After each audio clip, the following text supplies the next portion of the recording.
Hi all, it's Fionna Gossling from Ray LePage with your update as to what happened in the Oakville real estate market in June 2022. So I'm sure if you're listening to the news at all, there's been a lot of talk about real estate. And let me take you through the numbers to let you know what's been going on in our community.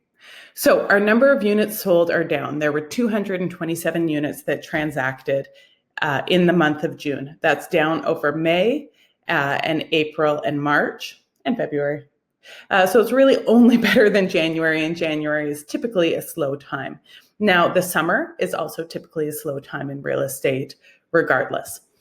However, our months of inventory are up. We're up to 2.5 months of inventory, so we are creeping towards a balanced market. Our average sale price is down a little bit, our median sale price is down a lot, and our days on market are, 15 versus 17 days is not the end of the world.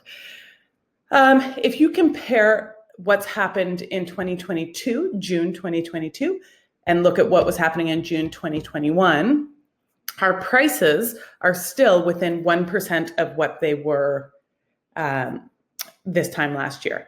Now, in May, we were up 1%. In June, we're down 1%. But overall, the average sale price is very comparable to this time last year. And if you can remember, June of 2022 was still an excellent time in Oakville real estate history. At the time, there had never been a better time to sell real estate.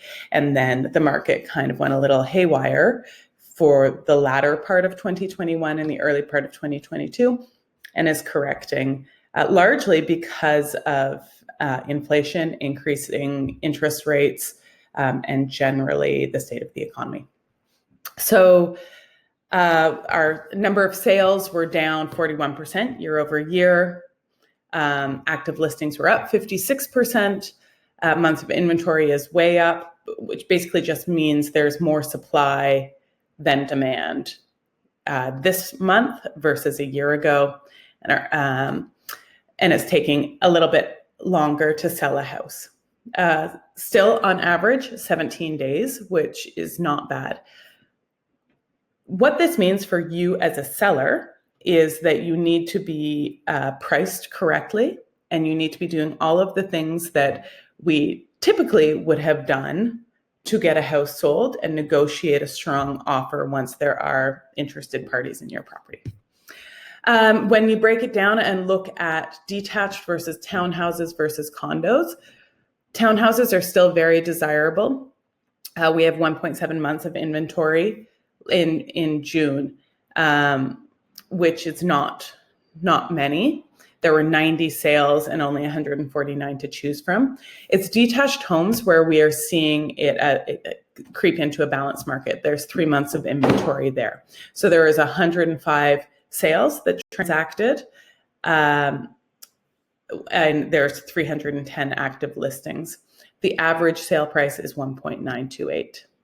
If you want to take a little bit of time to look at these graphs that show the average and median sale price for the last 3 years, feel free to have a bit of a better look here, or you can always see them on my website. They're listed under the statistics, and I've been doing these for years, so you can go back and track historically, should you be interested. And then freehold townhouses, condominium townhomes, apartments. And then this is the breakdown of neighborhood by neighborhood, number of transactions, days on market, average sale price, median sale price, and average list to sale price. So if you had any questions, do not hesitate to reach out. I'm happy to talk to you specifically about what's happening in the real estate market in your community or your neighborhood. And if you have no questions, I will check back in next month and keep you updated as to what's going on. Talk to you soon.